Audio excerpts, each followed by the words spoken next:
नमस्कार मित्रांनो, मी अमरीश तुमचं आपल्या हक्काच्या मराठी प्रतिशोध AMS यूट्यूब चॅनलवरती स्वागत करतो। तर मित्रांनो, आज आपण आमच्या घरडा फॅमिलीतील पूजन विभागात आम्ही विठ्ठल रुक्मिणीची मूर्ती ची प्राण प्रतिष्ठा करतोय। तर आमचे सर्व सहकारी आम्ही एक मंदिर उभारलेलं आहे आणि या मंदिरात विठ्ठल रुक्मिणीची मूर्तीची प्राण प्रतिष्ठा करणार आहोत। तर आम्ही हा कार्यक्रम कशा पद्धतीने आयोजन केलेला आहे सर्व तुम्हाला या व्हिडिओच्या माध्यमातून दाखवणार आहे। कशा पद्धतीने मूर्ती आहे, कशी आम्ही बसवणार आहोत आणि कसं तिथलं डेकोरेशन केलंय सर्वच्या सर्व तुम्हाला या व्हिडिओच्या माध्यमातून मी दाखवणार आहे। तर मित्रांनो, चला पाहूया आपण हा सोहळा।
तांदूळ बॉल करा त्या तांदळामध्ये उभी करा.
अभयं सर्वभूते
पांडुरंग रुक्मिणीसहित देवता भगवान महापयस्नानं समर्पयामि. पयस्नानाने दोनदा पाणी व्हायचं. पयस्नानाने देवस्नानं समर्पयामि.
ठरल्या वेळेत सर्व होत आहे. प्रसादाची तयारी चालू आहे. विठ्ठल रखुमाईच्या मूर्तीची प्राणप्रतिष्ठा वरती चालू आहे. अजून आरती बाकी आहे. बराच कार्यक्रम झालेला आहे, परंतु या कार्यक्रमाची तयारी जोरात चालू आहे. प्रसादाची सोय करण्याबरोबरच एंट्री मध्ये जे अतिथी प्लॅन मधून आपल्याकडे येत आहेत, जे पाहुणे आपल्याकडे येत आहेत, त्यांच्या स्वागतासाठी आमचे सहकारी इथं गेट वरती उभा आहे. त्यांना आल्यानंतर सर्वात अगोदर पांडुरंगाचा गंध लावला जातो. हा गंध लावल्यानंतर काहींना माहिती नसतं की कुठं कसं जायचं, तर त्यांना ते डायरेक्शन दिलं जातं. 1 महिना ते 15 दिवसापासून ज्या कार्यक्रमाच्या आतुरतेनं वाट पाहिली जात होती, तो फायनली तो कार्यक्रम आज होत आहे. प्रत्येक जण उत्साहात या कार्यक्रमामध्ये आपले कर्तव्य बजावत आहे. प्रत्येकाला खूप आनंद झालेला आहे. हा कार्यक्रम मोठ्या थाटात पार पडत आहे. तुम्ही पाहू शकता प्रत्येकाच्या चेहऱ्यावरती तो आनंद दिसतोय.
धरणी माते की जय. नमः पार्वती पते हर हर महादेव. या वास्तूमध्ये भूत प्रेत पिशाच शाकिनी राखणी शूद्र देवता शापादी दोष का असतील ते दोष समूळ नष्ट करून त्यांच्या प्रत्येकांचं आनंदाचं वातावरण होऊन प्रत्येकांच्या इच्छा कशी लवकर पूर्ण करून सगळ्यांचं मंगल करा.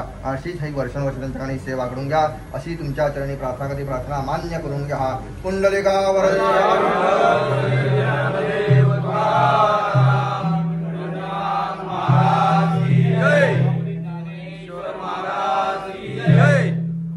तर आत्ताच या विठ्ठल रुक्मिणीच्या मूर्तीची प्राणप्रतिष्ठा झालेली आहे. आमच्या कोजन विभागाचे श्री राणे साहेब सपत्नीक या पूजेला उपस्थित राहिले आणि त्यांच्या हस्तेच्या मूर्तीची प्राणप्रतिष्ठा झालेली आहे. तर मित्रांनो, यासोबतच कृष्णन साहेब, साळुंके साहेब, उमराणीकर साहेब, त्याबरोबर सर्व SPO 40 TPH 46 TPH boiler, electrical, instrument, maintenance, utility विभागातील सर्व सहकाऱ्यांच्या सहकार्यातून हा दिमागदार सोहळा आज पार पडत आहे. मूर्तीची प्राणप्रतिष्ठा झाल्यानंतर सर्वांनी दर्शन घेतलं, फुले वाहिली आणि त्यानंतर आता खाली प्रसाद वाटप चालू आहे, ते तुम्हाला दाखवतो. आम्ही प्रसादामध्ये जे लोक दर्शनासाठी येतात त्या लोकांसाठी प्रसादामध्ये आम्ही शिरा ठेवलेला आहे, बर्फी ठेवलेली आहे, फरसाण ठेवलेला आहे आणि मसाला दूध ठेवलेला आहे आणि त्याची व्यवस्थित वाटप करण्यासाठी आम्ही सर्वांना प्रत्येकी कामं वाटून दिलेली आहेत. सर्वांचं या कामामध्ये खूप महत्त्वाचं योगदान आहे. एकदम सर्वांना पाहायला आणि या कार्यक्रमामध्ये मिक्स होण्यासाठी उत्सुकतेनं प्रत्येक जण तयार होता आणि प्रत्येकानं जबाबदारी वाटून घेतली आणि प्रत्येकानं ती पार पाडलेली आहे. तुम्ही पाहू शकता इथं प्रत्येक जण आपापलं काम एकदम चोखपणे पार पाडत आहे आणि या सर्वांच्या उत्साहातूनच हा कार्यक्रम सुद्धा पार पडत आहे. या ठिकाणी दूध वाटप चालू आहे, साईडला पाणी ठेवलेलं आहे, टेबल वगैरे मांडलेले आहेत. सर्व लोक येत आहेत, दर्शन करतायत आणि जाताना प्रसाद घेऊन तृप्त होऊन जात आहेत. याचा आम्हाला मनस्वी आनंद आहे आणि सर्वांचा आभार सुद्धा आहे. आणि आज विठ्ठल रुक्मिणीची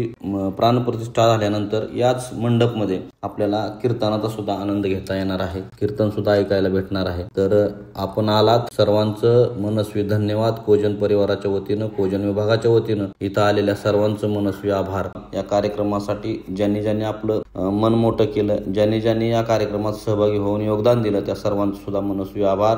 आणि आपण या ठिकाणी आलात त्याबद्दल तुमचंही मनस्वी आभार. धन्यवाद. रामकृष्ण हरी.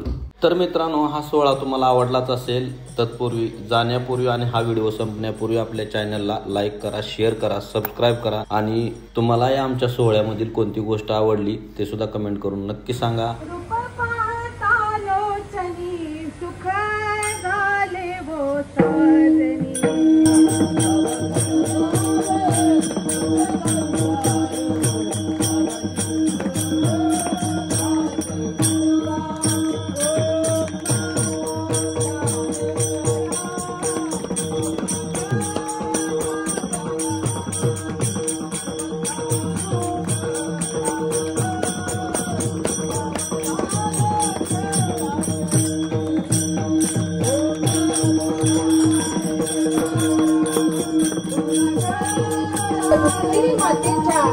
आज मूर्तीची प्राण प्रतिष्ठापना आपल्या कंपनीमध्ये केलेली आहे. या कंपनीमध्ये गेली 39 वर्ष मला वाटतं या कंपनीला झाली आणि 39 वर्ष या कंपनीला होऊन या कंपनीने अनेक बेरोजगार लोकांना रोजगाराच्या संधी उपलब्ध करून दिलेल्या आहेत आणि त्यामुळं अशा या कंपनीच्या मार्फत समाज कार्याचं फार मोठं काम या ठिकाणी चालवलं जातं. त्यामुळं अशा या कंपनीमध्ये आज भगवान पंढरीनाथाच्या मूर्तीची स्थापना झालेली आहे. काय आहे, ज्याप्रमाणे माणसाच्या जीवनामध्ये विज्ञान महत्वाचं आहे ना, तितकंच विज्ञानाच्या बरोबर अध्यात्माला सुद्धा काय आहे तितकंच महत्व आहे. आज विज्ञानानं जरी उंच भरारी घेतली असेल ना, तरी त्या विज्ञानाच्या जोडीला जर अध्यात्म जोडीला असेल ना, तर त्या विज्ञानाच्या संशोधनाला काय होतं, अधिक महत्व किंवा अधिक फळ त्यामुळे प्राप्त होतं जर त्याला अध्यात्माची जोड असेल तर. आणि त्याचप्रमाणे आज विज्ञान आणि अध्यात्म याची सांगड या ठिकाणी घालण्यात आलेली आहे आणि त्याच निमित्त आज भगवंताच्या मूर्तीची प्रतिष्ठापना या घरडा परिवारातर्फे करण्यात आलेली आहे आणि त्याच निमित्तानं आज असलेली ही कीर्तन रूपी सेवा आहे. मला फार आनंद वाटतो की माझं कुळीचं कुळदैवत म्हणायला म्हणायला काही वावगं ठरणार नाही. आमच्या पुढीचं दैवत असलेला भगवान पंढरीनाथ आणि आमचा जीवाचा जिल्ह्यात असणारा सोळा पांडुरंग परमात्मा त्याच्या मूर्तीची प्राण प्रतिष्ठापना या ठिकाणी होते आणि अतिशय आनंद मनाला वाटतो. आणि त्या संगीतच्या अशा कीर्तनाची सर्व परिवारानं मला उपलब्ध करून दिलात त्याबद्दल तुमचे सर्वांचे आभार मानते. आणि अभंगाच्या चिंतनाकडे आपल्याला वळायचं आहे. प्रस्तुत अभंग जगद्गुरु तुकोबारायांचा आहे आणि या अभंगातून जगद्गुरु तुकोबाराय काय म्हणतात की भगवान परमात्मा आला गुणा आला विटेवर. आता विचार केला ना बाबा तर काय माहितीये का परमात्मा नेमका आला कुठून हा प्रश्न तुम्हाला राहतो. परमात्मा कुठून आला याविषयी जर आपण विचार केला ना तर अनेक प्रकारचे मतप्रवाह आपल्याला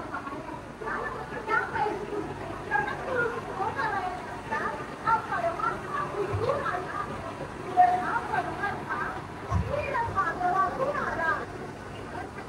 पोटाची क्षीरसागरी गवळ्याचे अवतार केला पुंडलिके गोवा तुझं पंढरी रे देवा. आणि तुका म्हणे भावासाठी हाती सापडसी म्हणजे हा कुठून आला तर क्षीर सागरातून आला असं तुकोबाराय म्हणतात. भगवंताचा अजून एक पत्ता सांगत असताना तुकोबाराय म्हणतात की हा परमात्मा कुठून आला तर गोकुळातून आला.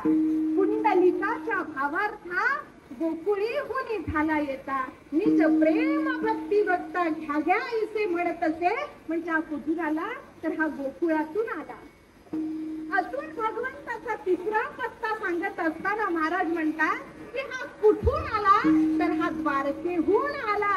महाराज म्हणतात द्वारकेची अवघी संपदा घेऊन आले चक्रपाणी पंढरीची. किंवा महाराज सांगतात द्वारकेचे केडे आले याची छाया पुढे भक्तराया सोदवीत पुढे भक्तराया सोदवीत.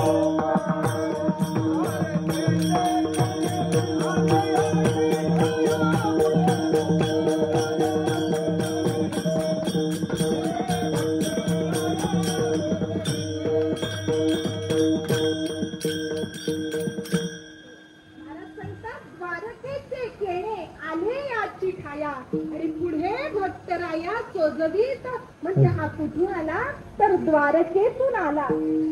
पण अजून तुकोबारायाचा पत्ता सांगत असताना म्हणतात हा परमात्मा कुठून आला तर हा परमात्मा वैकुंठातून आला. वैकुंठीचा देव आणिला पुतळा आणि धन्य तो आगळा पुंडलिक म्हणजे तो कुठून आला वैकुंठातून आला. म्हणजे काही काही ठिकाणी पत्ता सांगत असताना तुकोबाराय म्हणतात की तो क्षीरसागरातून आला. कोणी म्हणतो तो गोकुळातून आला, कोणी म्हणतो तो वैकुंठातून आला, तर कोणी म्हणतो हा द्वारकेतून आला. म्हणजे भगवान परमात्मा कुठून आला याबद्दल आपल्या संत साहित्यामध्ये वेगवेगळे मत प्रवाह आहेत. हा कुठून आला ते नेमकं सांगता येत नाही. पण पुंडलिकरायाचे आपले कान्होबाराय सांगतात तुकोबारायचे बंधू हा परमात्मा आला कुठून सांडूनी वैकुंठ उभा विटेवरी नीट आला आला रे जगजेठी भक्त पुंडलिकाचे साठी. हा परमात्मा आला कुठून आला वैकुंठातून आला आणि कुणा करता आला तर पुंडलिक रायाला भेटण्याकरता आला असं कान्होबाराय म्हणतात. आता विचार केला ना तर तुकोबाराय म्हणतात गुणा आला विटेवरी. परमात्मा आला म्हणतात, आला त्याला कुणीही बोलावलं नाही पण तरी सुद्धा तो काय झाला आला. पण बाबा सामान्यपणे आपण जर विचार केला ना तर कोण येतं तुम्ही आम्ही जीव सुद्धा या पृथ्वी तलावर काय येतो या पृथ्वी तलावरती संत महात्मे सुद्धा काय होतात येतात. आणि या पृथ्वी तलावरती भगवान परमात्मा सुद्धा काय येतो अवताराला येतो. पण हे तिघ जण येत असताना त्या तिघांच्या येण्यामाग 3 प्रकारचं प्रारब्ध दडलेलं असतं. कोणत्या प्रकारचं प्रारब्ध आहे? पहिला आहे ते स्वेच्छा प्रारब्ध, दुसरं आहे ते अनिच्छा प्रारब्ध आणि तिसरं आहे ते बाबा परेच्छा प्रारब्ध. आता याचा विचार केला ना तर तुम्ही आम्ही जे जन्माला येतो ना ते परेच्छा प्रारब्ध आपले अनिच्छा प्रारब्धाने येतो. आपली काय नाही इच्छा नाही, जीवाची इच्छा आहे का या मृत्यू लोकांमध्ये यावे, भोग भोगण्याकरता यावे. जीवाची इच्छा नाही यायची पण तरी सुद्धा त्याला यावं लागतं. कशामुळं? अनिच्छा प्रारब्धामुळे यावं लागतं. या भूतलावरती दुसरा वर्ग असा आहे तो संत महात्म्यांचा आहे. या भूतलावरती संत महात्मे सुद्धा काय येतात पण ते कोणत्या प्रारब्धाने येतात? स्वेच्छा प्रारब्धाने येतात. ते स्वतः येतात आणि स्वतःच्या मर्जीनं काय होतात? निघून जातात. हा झाला दुसरा वर्ग. आणि तिसरा वर्ग आपण पाहिला तो भगवान परमात्म्याचा वर्ग. भगवान परमात्मा स्वतःहून कधीच येत नाही, तो परेच्छा प्रारब्धाने येत असतो. त्याला कुणीतरी काय करावे लागते? बोलवावी लागते, तेव्हा तो येत असतो, अन्यथा तो काही येत नाही. या भूतलावरती अवतार